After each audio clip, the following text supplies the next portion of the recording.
Hi, we'll be reading the next chapter in The Magician's Nephew, Chapter 5, The Deplorable Word.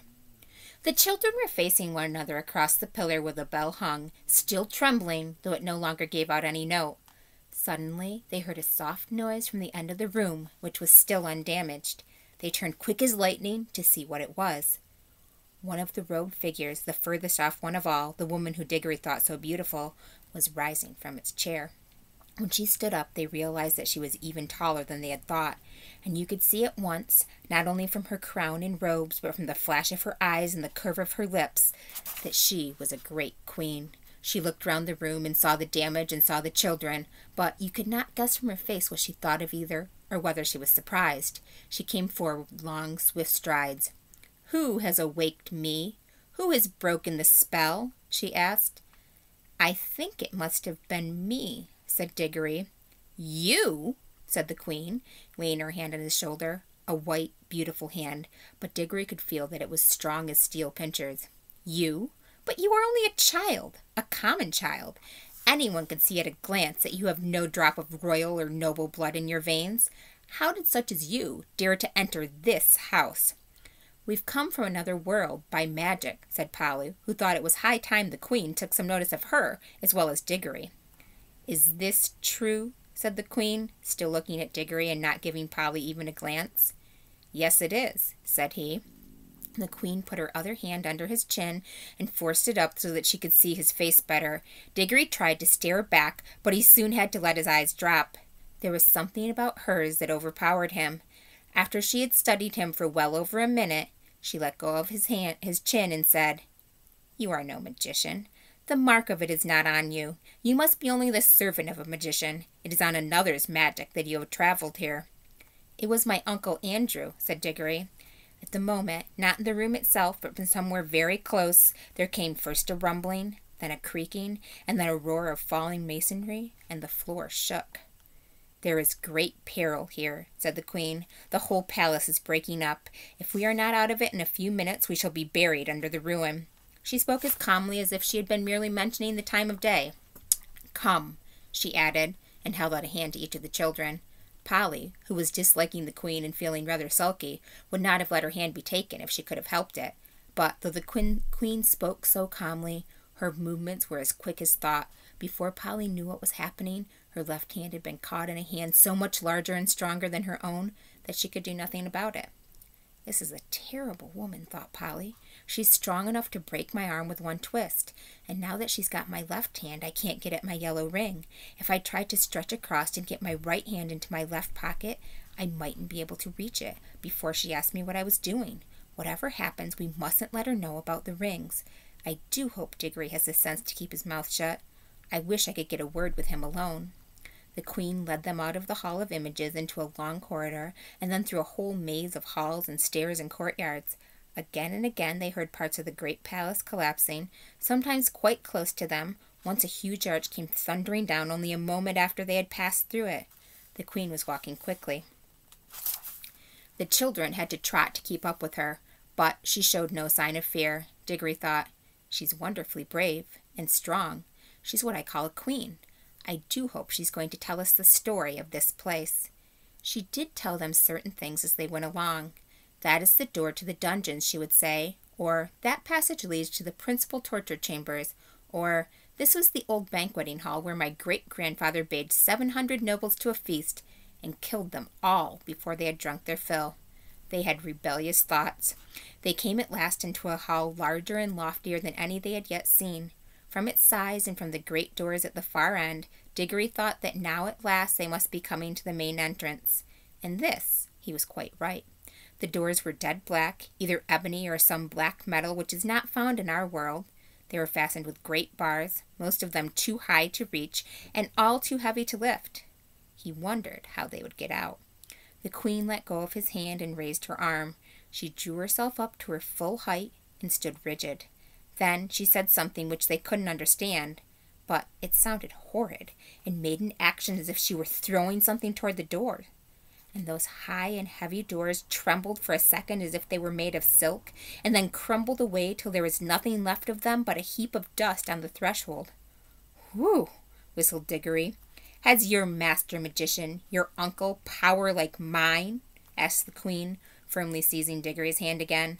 But I shall know later. In the meantime, remember what you have seen. This is what happens to things and to people who stand in my way.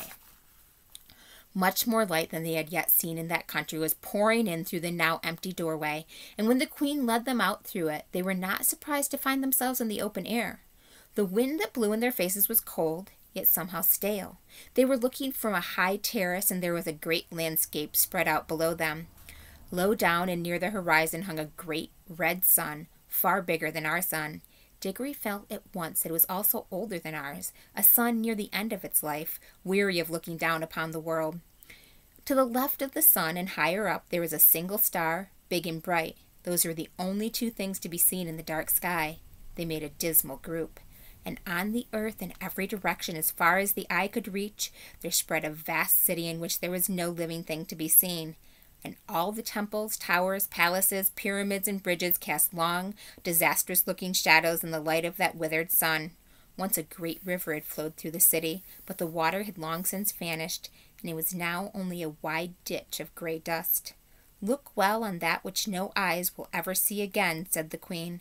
Such was Charn, that great city, the city of the King of Kings, the wonder of the world, perhaps of all worlds. Does your uncle rule any city as great as this, boy? No, said Diggory. He was going to explain that Uncle Andrew didn't rule any cities, but the queen went on.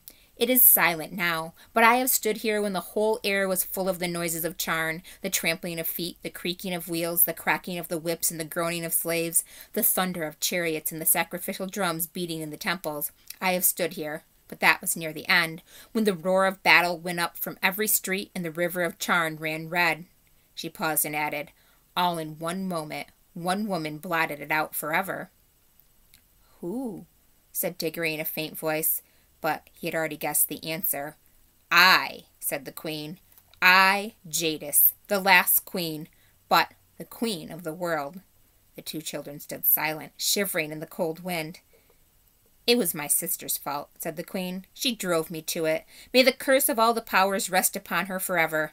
At any moment I was ready to make peace. Yes, and to spare her life, too, if only she would yield me the throne. But she would not. Her pride has destroyed the whole world. Even after the war had begun, there was a solemn promise that neither side was use magic. But when she broke her promise, what could I do? Fool, as if she did not know that I had more magic than she. She even knew I had the secret of the deplorable word. Did she think, she was always a weakling, that I would not use it? What was it? Said Diggory. That was the secret of secrets, said the Queen Jadis. It had long been known to the great kings of our race that there is a word which, if spoken with the proper ceremonies, would destroy all living things except the one who spoke it. But the ancient kings were weak and soft-hearted and bound themselves and all who would come after them with great oaths, never even to seek after the knowledge of that word. But I learned it in a secret place and paid a terrible price to learn it. I did not use it until she forced me to it. I fought to overcome her by every other means. I poured out the blood of my armies like water. Beast, muttered Polly. The last great battle, said the Queen, raged for 3 days here in Charn itself. For 3 days I looked down upon it from this very spot. I did not use my power till the last of my soldiers had fallen, and the accursed woman, my sister, at the head of her rebels, was halfway up those great stairs that led up from the city to the terrace. Then I waited till we were so close that we could see one another's faces. She flashed her horrible, wicked eyes upon me and said, "Victory." "Yes," said I, "victory, but not yours." Then I spoke the deplorable word. A moment later, I was the only living thing beneath the sun. "But the people," gasped Diggory. "What people, boy?" asked the Queen. "All the ordinary people," said Polly, "who never done you any harm, and the women and the children and the animals." "Don't you understand?" said the Queen, still speaking to Diggory. "I was the Queen. They were all my people. What else were they there for but to do my will?"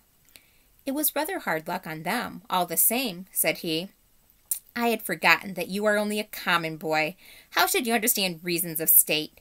You must learn, child, that what would be wrong for you or for any of the common people is not wrong in a great queen such as I. The weight of the world is on our shoulders. We must be freed from all rules. Ours is a high and lonely destiny." Diggory suddenly remembered that Uncle Andrew had used exactly the same words, but they sounded much grander when Queen Jadis said them, perhaps because Uncle Andrew was not 7 feet tall and dazzlingly beautiful. "And what did you do then?" said Diggory. "I had already cast strong spells on the hall where the images of my ancestors sit, and the force of those spells was that I should sleep among them like an image myself, and need neither food nor fire, though it were 1,000 years, till one came and struck the bell and awoke me." "Was it the deplorable word that made the sun like that?" asked Diggory. "Like what?" asked Jadis. "So big, so red, and so cold." "It has always been so," said Jadis, "at least for hundreds of thousands of years. Have you a different sort of sun in your world?" "Yes, it's smaller and yellower, and it gives a good deal more heat." The Queen gave a long-drawn "Ah!" and Diggory saw on her face that same hungry and greedy look which he had lately seen on Uncle Andrew's.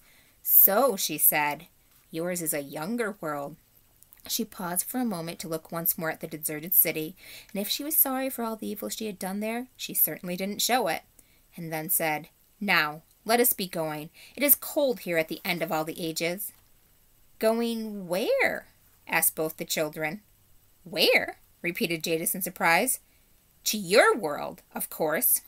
Polly and Diggory looked at each other aghast. Polly had disliked the Queen from the first, and even Diggory, now that he had heard the story, felt that he had seen quite as much of her as he wanted. Certainly, she was not at all the sort of person one would like to take home, and if they did like, they didn't know how they could. What they wanted was to get away themselves, but Polly couldn't get at her ring, and of course Diggory couldn't go without her. Diggory got very red in the face and stammered, "Oh, our world. I didn't know you wanted to go there." "What else were you sent here for, if not to fetch me?" asked Jadis. "I'm sure you wouldn't like our world at all," said Diggory. "It's not her sort of place, is it, Polly? It's very dull. Not worth seeing, really." It will soon be worth seeing when I rule it," answered the Queen. "Oh, but you can't," said Diggory. "It's not like that. They wouldn't let you, you know." The Queen gave a contemptuous smile. "Many great kings," she said, "thought they could stand against the House of Charn, but they all fell, and their very names I've forgotten. Foolish boy, do you think that I, with my beauty and my magic, will not have your whole world at my feet before a year has passed? Prepare your incantations, and take me there at once." "This is perfectly dreadful," said Diggory to Polly. "Perhaps you fear for this uncle of yours," said Jadis, "but if he honors me duly, he shall keep his life and his throne. I am not coming to fight against him. He must be a very great magician if he has found how to send you here. Is he king of your whole world, or only of part?" "He isn't king of anywhere," said Diggory. "You are lying," said the Queen. "Does not magic always go with the royal blood? Who ever heard of common people being magicians? I can see the truth whether you speak it or not. Your uncle is the great king and the great enchanter of your world, and by his art he has seen the shadow of my face in some magic mirror or some enchanted pool, and for the love of my beauty he has made a potent spell which shook your world to its foundations and sent you across the vast gulf between world and world to ask my favor and to bring me to him. Answer me. Is that not how it was?" "Well, not exactly," said Diggory. "Not exactly!" shouted Polly. "Why, it's absolute bosh from beginning to end." "Minions!" cried the Queen, turning in rage upon Polly and seizing her hair at the very top of her head where it hurts most, but in so doing she let go of both the children's hands. "Now!" shouted Diggory. "And quick!" shouted Polly. They plunged their left hands into their pockets. They did not even need to put the rings on. The moment they touched them, the whole of that dreary world vanished from their eyes. They were rushing upward, and a warm green light was growing nearer overhead.